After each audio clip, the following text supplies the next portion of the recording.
रात के 8 बज रहे थे। दिसंबर की सर्द हवाएं खिड़की के गांठ से टकराकर एक अजीब सी आवाज पैदा कर रही थी। उसके सामने NH43 की काली सड़क बिछी थी, जो हेडलाइट की पीली रोशनी में किसी विशाल नागिन की तरह लग रही थी।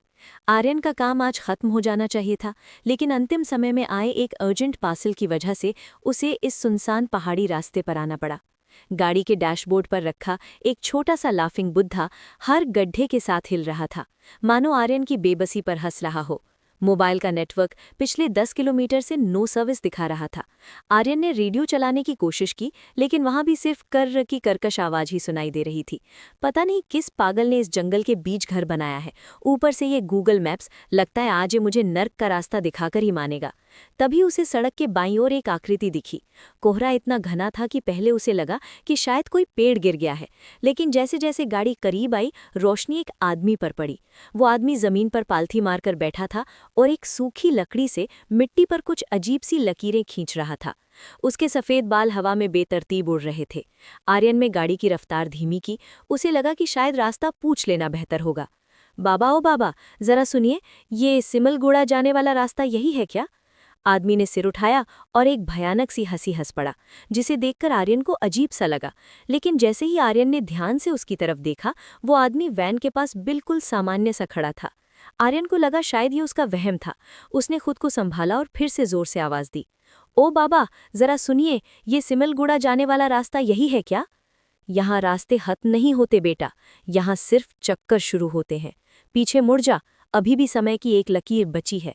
बाबा, रास्ता पता है तो बताइए, पहेलियां मत बुझाइए, वैसे ही बहुत देर हो चुकी है। देर तो तब हुई थी जब तूने इस पुल को पार किया था।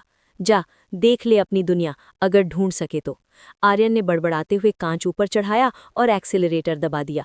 उसे लगा कि कोई सनकी बूढ़ा है जो बस उसे डरा रहा है, लेकिन जैसे ही उसने रियर व्यू मिरर में पीछे देखा, उसके रोंगटे खड़े हो गए। वो आदमी वहां नहीं था। सड़क एकदम सपाट और खाली थी, जैसे वहां कोई था ही नहीं। कोहरा अचानक इतना घना हो गया कि उसे बोनट के आगे कुछ भी दिखना बंद हो गया। उसने गाड़ी की रफ्तार बढ़ा दी। उसके दिल की धड़कन इंजन के शोर के साथ मुकाबला कर रही थी। करीब 20 मिनट तक गाड़ी चलाने के बाद उसे आगे वही मोड़ दिखाई दिया जहां पत्थर पड़े थे। आर्यन की आंखें फटी की फटी रह गई जब उसने देखा कि सड़क के उसी किनारे पर वही आदमी बैठा हुआ था और ठीक उसी तरह मिट्टी पर लकड़ी से लकीरें खींच रहा था। ये कैसे हो सकता है? मैं तो सीधा चल रहा था, मैंने कोई टर्न नहीं लिया। ये वही जगह कैसे हो सकती है? उसने घड़ी देखी, 8:15।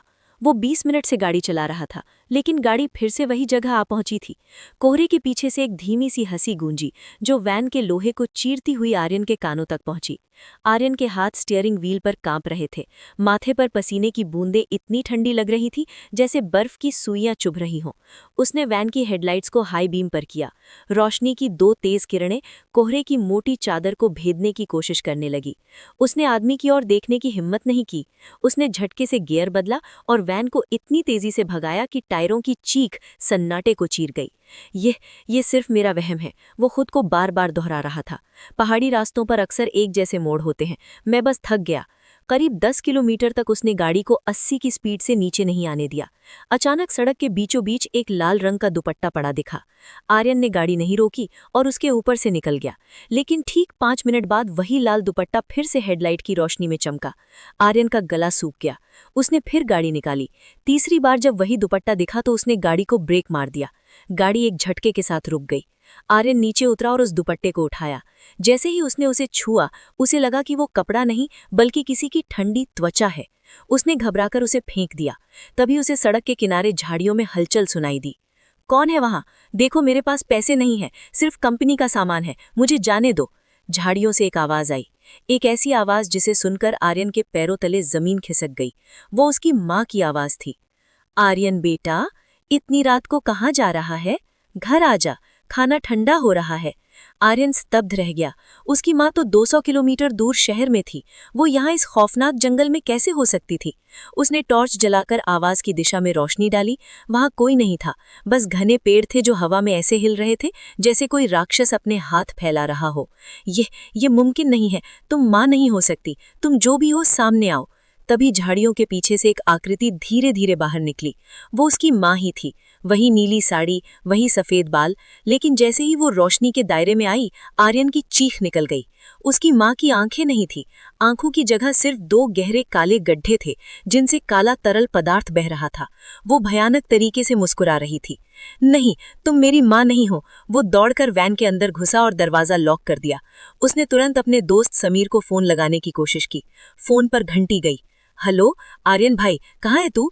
समीर, मैं फंस गया हूँ यार, यहाँ कुछ बहुत गलत हो रहा है। मैं एक ही रास्ते पर बार बार आ रहा हूँ और मुझे माँ दिखाई दे रही है। शांत हो जा भाई, तू बस पीछे मुड़कर देख, मैं तेरे पीछे वाली सीट पर ही तो बैठा हूँ। आर्यन का दिल धड़कना बंद हो गया। उसने बहुत धीरे से रियर व्यू मिरर में देखा। पीछे वाली सीट खाली थी, लेकिन फोन पर समीर की हंसी गूंज रही थी।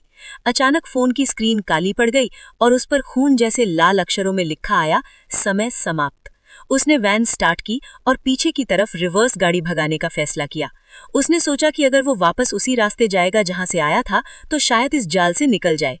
पागलों की तरह गाड़ी पीछे की ओर ले जाने लगा। करीब 5 मिनट बाद हेडलाइट की रोशनी में फिर से वही आम का पेड़ और वही पत्थर दिखाई दिए। लेकिन इस बार सड़क के बीचों बीच वो आदमी नहीं बल्कि खुद आर्यन खड़ा था, जो अपनी वैन की ओर हाथ हिलाकर उसे रुकने का इशारा कर रहा था। आर्यन के हाथ स्टीयरिंग पर जम गए थे। सामने सड़क के बीचों बीच जो खड़ा था, वो कोई परछाई या धुंधली आकृति नहीं, बल्कि खुद आर्यन ही था। वही नीली कंपनी की टी-शर्ट, वही कलाई पर बंधी घड़ी और वही पसीने से भीगी हुई लटें जो माथे पर चिपकी थीं। लेकिन उस दूसरे आर्यन की आंखों में वो चमक नहीं थी जो एक जीवित इंसान में होती है।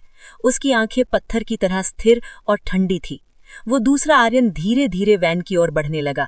उसके चलने का तरीका अजीब था, जैसे उसके शरीर की हड्डियां टूटी हुई हों और वो बस मांस का एक पुतला मात्र हो। हट जाओ वहां से, तुम जो कोई भी हो मेरे पास मत आओ। आर्यन ने डर के मारे वैन का गियर बदला और एक्सेलरेटर पर पैर जमा दिया।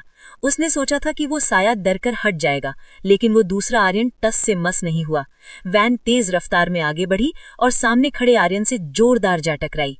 एक भयानक थप की आवाज आई, जैसे मांस का कोई भारी लोथड़ा लोहे से टकराया हो।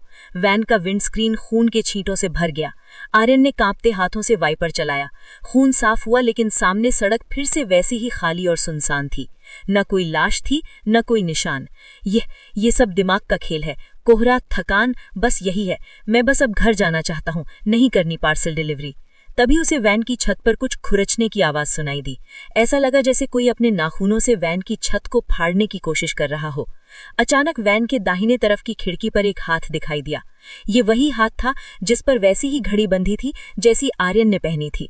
वो दूसरा आर्यन अब वैन की छत से उल्टा लटक कर खिड़की के कांच को सहला रहा था। कहाँ जाओगे आर्यन? जहां भी जाओगे मुझे ही पाओगे। उसने जोर से कांच पर अपना सिर पटका। कांच में दरारें फैल गईं। आर्यन ने पूरी ताकत से गाड़ी को इधर उधर घुमाया ताकि वो साया गिर जाए, लेकिन वो जोंक की तरह चिपका रहा। अचानक वैन का स्टीयरिंग खुद ब खुद बाईं ओर होने लगा। आर्यन उसे सीधा करने की कोशिश करता रहा, मगर लग रहा था जैसे कोई अदृश्य विशाल हाथ उसे खाई की ओर ढकेल रहा हो। वैन सड़क से उतरकर झाड़ियों को कुचलती हुई ढलान पर जाकर रुकी। हेडलाइट की रोशनी अब सीधे एक पुराने जर्जर पेड़ पर पड़ रही थी, जो सड़क से थोड़ी दूर जंगल में अकेला खड़ा था। उस पेड़ की छाल पर कोई पुरानी तस्वीर चिपकी हुई थी, जो बारिश और धूप से धुंधली हो चुकी थी। आर्यन अपनी आंखों पर विश्वास नहीं कर पा रहा था। वो वैन से बाहर निकला जैसे किसी सम्मोहन में हो। वो उस पेड़ के पास पहुंचा और धूल मिट्टी झाड़ी। तस्वीर साफ हुई। वो तस्वीर उसकी खुद की थी। नीचे लिखा था, आर्यन शर्मा, जन्म 1998, मृत्यु 2025। तभी पीछे से वही आवाज आई, इंसान तब मरता है जब वो अपनी मौत को स्वीकार कर लेता है, और तू अब भी उसी इनकार में जी रहा है। आर्यन ने पीछे मुड़कर देखा, वहां कोई नहीं था। सिर्फ उसकी टूटी हुई वैन खड़ी थी और अंदर ड्राइवर सीट पर उसकी अपनी लाश पड़ी थी, आधी खुली आंखें और गियर के पास जमा हुआ खून। अगर मैं मर चुका हूं तो ये दर्द कैसा है? उसने छाती पर हाथ रखा। कोई धड़कन नहीं थी। तभी अंधेरे में वो आदमी फिर दिखा, जो हवा में तैर रहा था। ये दर्द तेरी अधूरी इच्छाओं की वजह से है। चकवा आत्मा को ऐसे ही बांध देता है। अचानक आर्यन को अपने साथ हुआ हादसा याद आ गया। घना कोहरा, सामने से आती ट्रक की तेज रोशनी, गीली सड़क पर फिसलती वैन और फिर बरगद के पेड़ से जोरदार टक्कर।